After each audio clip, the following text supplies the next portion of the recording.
আসসালামু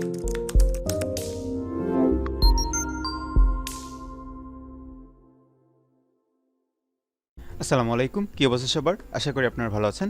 তো গত পার্টে আমরা আমাদের যেই GitHub ডেস্কটপ রয়েছে অ্যাপ্লিকেশন, সেটার মাধ্যমে আমাদের কোডগুলা কিভাবে রিপো ক্রিয়েট করবো অ্যান্ড পুশ অ্যান্ড পুল করবো আমাদের কোডগুলা, সেটা কিন্তু দেখেছিলাম। অ্যান্ড আজকে এই পার্টে আমরা কিভাবে নতুন একটা ব্রাঞ্চ ক্রিয়েট করতে পারবো অ্যান্ড ব্রাঞ্চের আরও অন্যান্য কিছু কাজ করতে পারবো সেটা সম্পর্কে আলোচনা করব। তো শুরু করা যাক।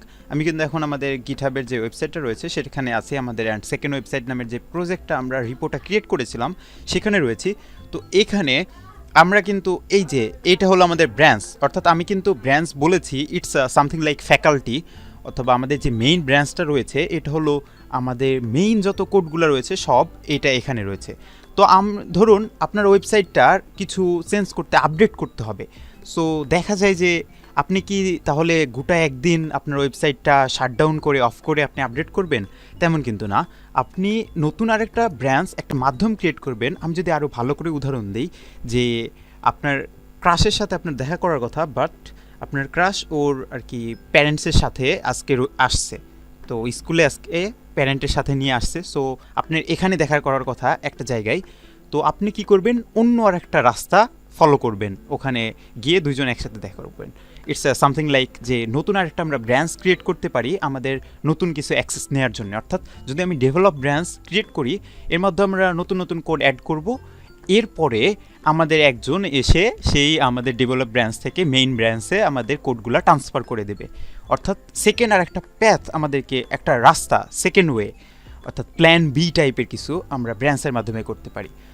সো আমাদের যেই বড় বড় কোম্পানির ডেভেলপার রয়েছে, something like Google, Microsoft, Facebook, এরা কিন্তু তাদের যে যত সার্ভিস রয়েছে তারা কিন্তু মেইনের মধ্যেই সেটা রেখে দেয়। অ্যান্ড নতুন কিছু আপডেট করতে হলে নতুন আর একটা ব্রাঞ্চ ক্রিয়েট করে সেখানে সেই ফাইলগুলো আপডেট করে তারপরে সেটা মার্জ করে দেয়। সো আমরা আজকে সেটাই দেখব। সো আজকের ভিডিওটা অনেক ইন্টারেস্টিং হতে চলেছে, আপনারা ভিডিওটা পুরোপুরি দেখবেন, তাহলে কিন্তু অনেক কিছু ধারণা পেয়ে যাবেন যা একজন ডেভেলপারের জন্য প্রয়োজন। সো আমরা এই ব্রাঞ্চটা যদি ক্রিয়েট করতে চাই, নতুন ব্রাঞ্চ, তো এখানে মেইনের এখানে ক্লিক করলে, মেইনের এখানে ক্লিক করার পর আমরা যদি এখানে লিখে দিই যে ডেভেলপ, DEVELOP, তাহলে কিন্তু আমাদের এখানে বলতেছে যে যেহেতু আমাদের একটাই ব্রাঞ্চ ছিল মেইন নামের, সো এখানে বলতেছে যে ক্রিয়েট ব্রাঞ্চ ডেভেলপ। সো আমি এখানে যদি সিম্পলি একটা ক্লিক করি তাহলে কিন্তু আমাদের ডেভেলপ নামের একটা ব্রাঞ্চ ক্রিয়েট হয়ে যাবে অ্যান্ড আমাদের এই ব্রাঞ্চটা সিলেক্ট হয়ে যাবে, ডেভেলপ নামের ব্রাঞ্চটা। সো আমি চাচ্ছি যে এখন আমাদের index.html ফাইলে অনেক ডেভেলপাররা তারা নিজেরা কোড করুক অ্যান্ড কোড করে এসে এখানে সেটা দিয়ে দিক। সো আমরা আমাদের কোডে আসলাম, আসার পর আমরা চাচ্ছি যে নতুন কিছু এখানে ক্রিয়েট করতে। সো আমরা এখানে ক্রিয়েট করলাম যে আমাদের এখন আমরা কিসে রয়েছি, আমরা কিন্তু ডেভেলপ ব্রাঞ্চে রয়েছি। সো আমাদের এখানে কিন্তু বলে দিতে হবে যে আমাদের ব্রাঞ্চটাকে চেঞ্জ করতে হবে। সো আমরা কিন্তু এখন মেইন ব্রাঞ্চে রয়েছি। সো আমাদের ব্রাঞ্চটা চেঞ্জ করতে হলে কী করতে হবে, আমাদের একটা টার্মিনাল নিয়ে আসতে হবে। সো আমরা গিট ব্যাশের একটা টার্মিনাল ওপেন করলাম। আমরা কিন্তু এটা গিটহাবের ডেস্কটপ যেই অ্যাপ্লিকেশনটা রয়েছে সেটার মাধ্যমে করতে পারতাম, অথবা আমরা গিট ব্যাশের মাধ্যমে কিন্তু করতে পারবো। সো আমাদের গিট ব্যাশটা একটু লোডিং হোক, একটু সময় লাগবে। ওকে, সো আমাদের গিট ব্যাশটা আসার পর আমরা জাস্ট এখানে যদি বলে দিই যে গিট একটা স্পেস দিয়ে ব্রাঞ্চ লিখে দিই, BRANCH লিখে যদি এন্টার করি, তাহলে আমাদের এখানে বলে দেবে যে দুইটা ব্রাঞ্চ। অ্যান্ড এখন কিন্তু আমরা ডেভেলপ ব্রাঞ্চে রয়েছি, কারণ আমরা কিন্তু আমাদের যেই ওয়েবসাইটটা রয়েছে এখানে ডেভেলপটা সিলেক্ট করেছিলাম, এই জন্য কিন্তু এটা ডেভেলপ হয়ে গেছে। সো তার মানে আমাদের কিন্তু কোনো চিন্তা করার দরকার নাই। সো এখন আমরা নির্দ্বিধায় কোড করতে পারি। সো আমরা কোড করে আসি। সো আমরা এই আই লাভ হাবলু ভাইয়ের নিচে একটা বাটন নিতে পারি, অথবা টেক্সট টাইপের কিছু নিতে পারি। সো আমরা একটা ইনপুট নেই এখানে। সো আমরা ইনপুট একটা নিলাম, হলো টেক্সট টাইপের একটা ইনপুট হবে, অথবা ইমেল টাইপের কিছু একটা ইনপুট নিতে চাচ্ছি। সো আমরা ইনপুটটা নিলাম অ্যান্ড নেমের এখানে ইমেল লিখে দিলাম অ্যান্ড আইডিটা আমরা ডিলিট করে দিলাম, আইডির দরকার নাই আমাদের, আমরা কোনো ডিজাইন করতে যাচ্ছি না। অ্যান্ড এর নিচে কিন্তু আমরা একটা সাবমিট টাইপের একটা বাটন নিতে পারি। সো আমরা দিয়ে দিই যে ইনপুট একটা বাটন হবে। সো ইনপুট আমরা লিখে দিলাম যে সাবমিট টাইপের একটা বাটন হবে। সো সাবমিট করে দিলাম। সো আমরা দুইটা কোড কিন্তু আমাদের এখানে অ্যাড করেছি। সো ভ্যালু আমরা এটা বলে দিলাম যে সেন্ড। ওকে, সো আমরা দুইটা কোড কিন্তু অ্যাড করেছি, বাট আমাদের এই কোডগুলা কিন্তু এখানে কিন্তু আসে নাই। সো আমাদের কী করতে হবে, কোডগুলো পুশ করতে হবে। সো আমরা এখানে বলে আগে গিটটা অ্যাড করতে হবে, রাইট? সো গিট আমরা অ্যাড করে দিই। সো গিট অ্যাড এরপরে একটা ডট দিয়ে দেই, তাহলে আমাদের কিন্তু কোডগুলো অ্যাড হয়ে যাবে।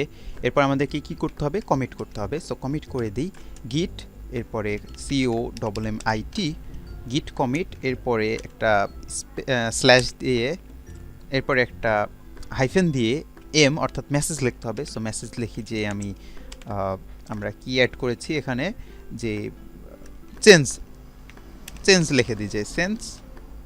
ওকে, সেন্স, অ্যান্ড এটা এন্টার চাপ দিলাম। সো আমাদের এখানে বললো যে দুইটা আমরা সেন্স করেছি। সো এরপরে কি করতে হবে, আমাদেরকে পুশ করে দিতে হবে। সো আমরা জাস্ট লিখে দিই যে গিট পুশ। সো গিট স্পেস দিয়ে পুশ লিখে দিলাম, তাহলে কিন্তু আমাদের এটা পুশ হয়ে যাবে। সো একটু ওয়েট করি।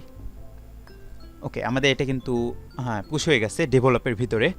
সো আমরা এই যে এখানে দেখা যাক, এই যে বলতেছে যে recent push less than a minute ago, অর্থাৎ আমাদের এখানে কিন্তু পুশ হয়ে যাওয়ার কথা। আমি যদি index.html-টা দেখাই, সো এই যে আমাদের এই যে সাবমিট অ্যান্ড ইমেল বাটন দুইটাই কিন্তু চলে আসছে। বাট আমি যদি এইটা মেইন ব্রাঞ্চে দেখাই, মেইন ব্রাঞ্চে কিন্তু আমাদের এটা আসবে না। সো একটু অপেক্ষা করি, আমরা যদি এটা মেইন ব্রাঞ্চে ট্রান্সফার করি, সো এই যে আমাদের মেইন ব্রাঞ্চে জাস্ট আই লাভ হাবলু ভাই এই লেখাটাই আসছে। বাট আমাদের ডেভেলপ ব্রাঞ্চে কিন্তু আমরা নতুন আরও কোড অ্যাড করেছি। তো আমরা এখন চাচ্ছি যে আমাদের ডেভেলপ ব্রাঞ্চ থেকে আমাদের মেইন যেই ওয়েবসাইটটা রয়েছে, মেইন যে ব্রাঞ্চটা রয়েছে, সেটাতে আমাদের জিনিসপাতি আমরা যত কিছু অ্যাড করেছি সেটা পুল করতে, অর্থাৎ টেনে নিয়ে আসতে। এই জন্য আমাদের এই যে উপরের দিকে পুল রিকোয়েস্টের কিছু আছে, সেখানে আমাদেরকে ক্লিক করতে হবে। ক্লিক করার পর আমাদেরকে এখানে এই যে এখানে চলে আসছে যে compare and pool request. So এখানে ক্লিক করতে হবে। সো ক্লিক করার পর এখানে চেঞ্জেস নামের একটা কমিট ছিল। ওকে, সো আমাদের এই যে অ্যারো চিহ্নের মাধ্যমে দিয়ে দিয়েছে যে আমরা ডেভেলপ ব্রাঞ্চ থেকে মেইন ব্রাঞ্চে পুল রিকোয়েস্ট একটা পাঠাইতে চাই। সো এখান থেকে আমরা কিন্তু ব্রাঞ্চগুলো সিলেক্ট করতে পারবো কোনটা থেকে কোনটায় নিতে চাই। সো আমাদের আগে থেকে কিন্তু সিলেক্ট করা আছে যে ডেভেলপ থেকে আমরা মেইনে নিতে চাই। সো এরপরে আমরা এখানে কমিটে কিছু লিখে দিতে পারি, আমরা আগে যা লেখা ছিল আমরা তাই লিখলাম। লেখার পরে এখানে ক্রিয়েট পুল রিকোয়েস্টে ক্লিক করব।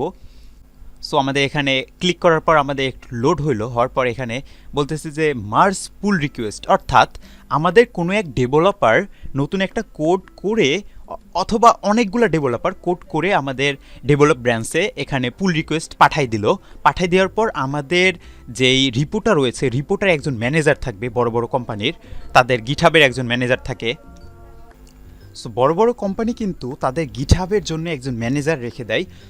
সো সেই ম্যানেজারটা আগে এখানে আসবে, অ্যান্ড আসার পর দেখবে যে পুল রিকোয়েস্টে এমন ওয়ান টাইপের কিছু লেখা আছে, অর্থাৎ কোনো এক ডেভেলপার কোনো একটা কিছু পুল করেছে তাদের এক ব্রাঞ্চ থেকে আরেক ব্রাঞ্চে নিয়ে যাওয়ার জন্য। সো সে এখানে আসবে, আসার পর এখান থেকে দেখবে সেই কি চেঞ্জ করেছে সেটা দেখবে, আর চেঞ্জটা যদি ঠিক থাকে তাহলে এখানে বলে দেবে যে মার্জ পুল রিকোয়েস্ট। সো সে এখানে মার্জ পুল রিকোয়েস্ট করার পর যদি কনফার্ম করে দেয়, মার্জটা কনফার্ম করে দেয়, তাহলে কিন্তু এটা হয়ে যাবে। কয়েক সেকেন্ড লাগবে, এটা আমরা অপেক্ষা করি কয়েক সেকেন্ড, তারপরে কিন্তু আমাদের এটা মার্জ হয়ে যাবে। তো আমরা এখন যেটা শিখলাম যে এমনভাবে এগুলা কিন্তু হায়ার লেভেলের যারা প্রোগ্রামার তাদের কিন্তু কার্যকলাপ। সো আপনি কিন্তু এই ভিডিওর মাধ্যমে হায়ার লেভেলের প্রোগ্রামারদের যে গিটহাব নিয়ে তারা যা কিছু করে সেটা কিন্তু শিখে গেলেন। তো এরপরে আমরা আরও কিছু শিখবো, কিন্তু আমাদের সাথে থাকবেন আপনারা। তো একটু অপেক্ষা করে আমাদের এটা হয়ে যাওয়ার কথা। ওকে, সো আমাদের পুল request successfully merged and closed, তার মানে আমাদের মার্জটা কমপ্লিট হয়ে গেছে। সো এখন যদি আমি আমাদের এই যে কোডের এখানে ক্লিক করে আমাদের এই যে মেইন ব্রাঞ্চে এখানে index.html এর প্রবেশ করি, এই যে আমাদের ইমেল অ্যান্ড সাবমিট বাটনটা কিন্তু চলে আসছে। তো তার মানে আমরা কিন্তু আজকে অনেক কিছুই শিখলাম যে কিভাবে এটা করতে হয়। তো এখন আমি চাচ্ছি যে আমাদের ব্রাঞ্চটা এই যে এখানে নীল কালারের আমাদের ডেভেলপ লেখা রয়েছে, তার মানে আমরা এখন ডেভেলপে রয়েছি। সো আমি যদি এখানে লিখি যে গিট একটা স্পেস দিয়ে ব্রাঞ্চ লিখি BRANCH, তাহলে আমাদের দুইটা ব্রাঞ্চ এখানে চলে আসবে। সো আমরা চাচ্ছি যে আমরা মেইন ব্রাঞ্চে কনভার্ট হতে। সো এখান থেকে কিন্তু আমরা গিট এরপরে বলে দিতে হবে যে চেকআউট CHECKOUT চেকআউট, এরপরে বলে দেবো যে মেইন, অর্থাৎ মেইন ব্রাঞ্চে আমরা যেতে চাই। সো আমাদের এই যে এখানে মেইন ব্রাঞ্চটা কিন্তু চলে আসলো। তো আমরা এখন চাচ্ছি যে এখানে আমাদের আরেকটা জিনিস, আমাদের মেইন ব্রাঞ্চে আসলাম, তো একটু আগে কিন্তু আমাদের নিচের দিকে কোডগুলো ছিল যে সাবমিট বাটন অ্যান্ড ইমেলের, বাট এখানে মেইন ব্রাঞ্চে কিন্তু এটা আসতেছে না। তার মানে কি করতে হবে, আমাদেরকে পুল রিকোয়েস্ট করতে হবে। সো আমরা করে ফেলি পুল রিকোয়েস্ট। সো গিট পুল করে ফেলি। সো গিট স্পেস দিয়ে পুল লিখে দিলাম। এটা দেওয়ার পর দেখা যাক আমাদের কিছু পুল হয় নাকি। ওকে, আমাদের এটা কিন্তু চলে আসছে। তো এইভাবে কিন্তু ছোট ছোট প্রবলেম আমরা ফেস করতে পারি। আপনাদের ঘাবড়ানোর কিছু নয়, আপনারা জাস্ট স্ক্রিনশটটা দিবেন আর আমাদের ফেসবুক গ্রুপে সেটা পোস্ট করে বলে দিবেন যে এইটা সমস্যা কিভাবে সলভ করতে পারি, অ্যান্ড আমাদের টিম মেম্বাররা সেটা আপনার সলভ করে দিবে। সো এখানে আমি চাচ্ছি যে নতুন একটা ক্রিয়েট করতে, ব্রাঞ্চ ক্রিয়েট করতে। সো জাস্ট সিম্পলি একটা কোড লিখে দেবো। সো একটু আগে কিন্তু আমরা ওয়েবসাইটে কীভাবে খুলতে হয় সেটা দেখেছি, অ্যান্ড আমরা গিটহাবের ডেস্কটপ অ্যাপ্লিকেশন থেকে কীভাবে ব্রাঞ্চ ক্রিয়েট করতে হয় সেটা দেখেছি। আজকে আমরা দেখবো যে গিট ব্যাশের মাধ্যমে কীভাবে ব্রাঞ্চ ক্রিয়েট করতে হয়। সো গিট এরপরে লিখে দেবো যে ব্রাঞ্চ BRANCH, এরপরে আমরা ব্রাঞ্চের একটা নেম দিয়ে দিব। সো আমরা নেম দিয়ে দিলাম যে হাবলু, তারপরে DEV লিখে দিলাম। এরপর যদি হিট এন্টার করি তাহলে কিন্তু আমাদের ব্রাঞ্চটা ক্রিয়েট হয়ে যাবে। সো আমরা এখন দেখতে চাই যে আমাদের কয়টা ব্রাঞ্চ রয়েছে। সো আমরা গিট BRANCH লিখে দিলাম। তো তাহলে আমাদের এই যে তিনটা কিন্তু চলে আসছে, এই যে ডেভেলপ নামের, হাবলু ডেভ নামের অ্যান্ড মেইন নামের। সো আমরা কিন্তু এখন ইজিলি কিন্তু মুভ করতে পারবো ওইগুলাতে চেক আউটের মাধ্যমে। সো আমরা কিন্তু এটা দেখলাম যে কিভাবে করতে হয়। সো আমরা চাচ্ছি যে হাবলু ডেভ এই ব্রাঞ্চটাকে ডিলিট করতে, আমরা কিন্তু সেটাও করতে পারি। সো এই জন্য গিট লিখতে হবে, গিটের পরে ব্রাঞ্চ BRANCH, এরপরে একটা হাইফেন দিয়ে ডি অর্থাৎ ডিলিট, এরপরে আমাদের ব্রাঞ্চের নামটা লিখে দিতে হবে সে আমাদের হাবলু, এরপরে কি ছিল DEV। সো আমরা এটা লিখে যদি হিট এন্টার করি তাহলে আমাদের কিন্তু এটা ডিলিট হয়ে গেছে। সো এখন যদি আমরা দেখি যে গিট এরপরে ব্রাঞ্চ লিখি, অ্যান্ড তাহলে আমাদের কিন্তু এখানে just develop and main branch এটা দুইটা দেখাচ্ছে। তো আজকে কিন্তু আমরা অনেক কিছু শিখে ফেলেছি, অ্যান্ড নেক্সট ভিডিওতে আমরা কিভাবে গিটহাবে আমাদের ওয়েবসাইটগুলো হোস্ট করতে পারি। গিটহাব কিন্তু আমাদেরকে আমাদের ওয়েবসাইটগুলো হোস্ট করার জন্য জায়গা দিয়ে থাকে। সো আমরা সেটা কিভাবে হোস্ট করতে পারি, অ্যান্ড আমাদের কোনো এক ক্লায়েন্ট অথবা কোনো এক কোম্পানি যদি বলে যে তোমার পোর্টফোলিওটা দাও, তখন আমি যদি আমাদের গিটহাবের যে কাজগুলো করেছি সেটার আমরা লিঙ্কগুলো দেই, তাহলে গিটহাবে হোস্টের যেই আমাদের ওয়েবসাইটগুলো ছিল সেটা কিন্তু দেখতে পারবে, ইজিলি দেখতে পারবে, অ্যান্ড বুঝতে পারবে আমরা কী কী কাজ করতে পারি। সো আমরা নেক্সট ভিডিওতে কিন্তু সেটা দেখবো যে কীভাবে আমরা গিটহাবে পেজ আমরা হোস্ট করতে পারি। সো দেখা হচ্ছে নেক্সট ভিডিওতে। Have fun, take risk.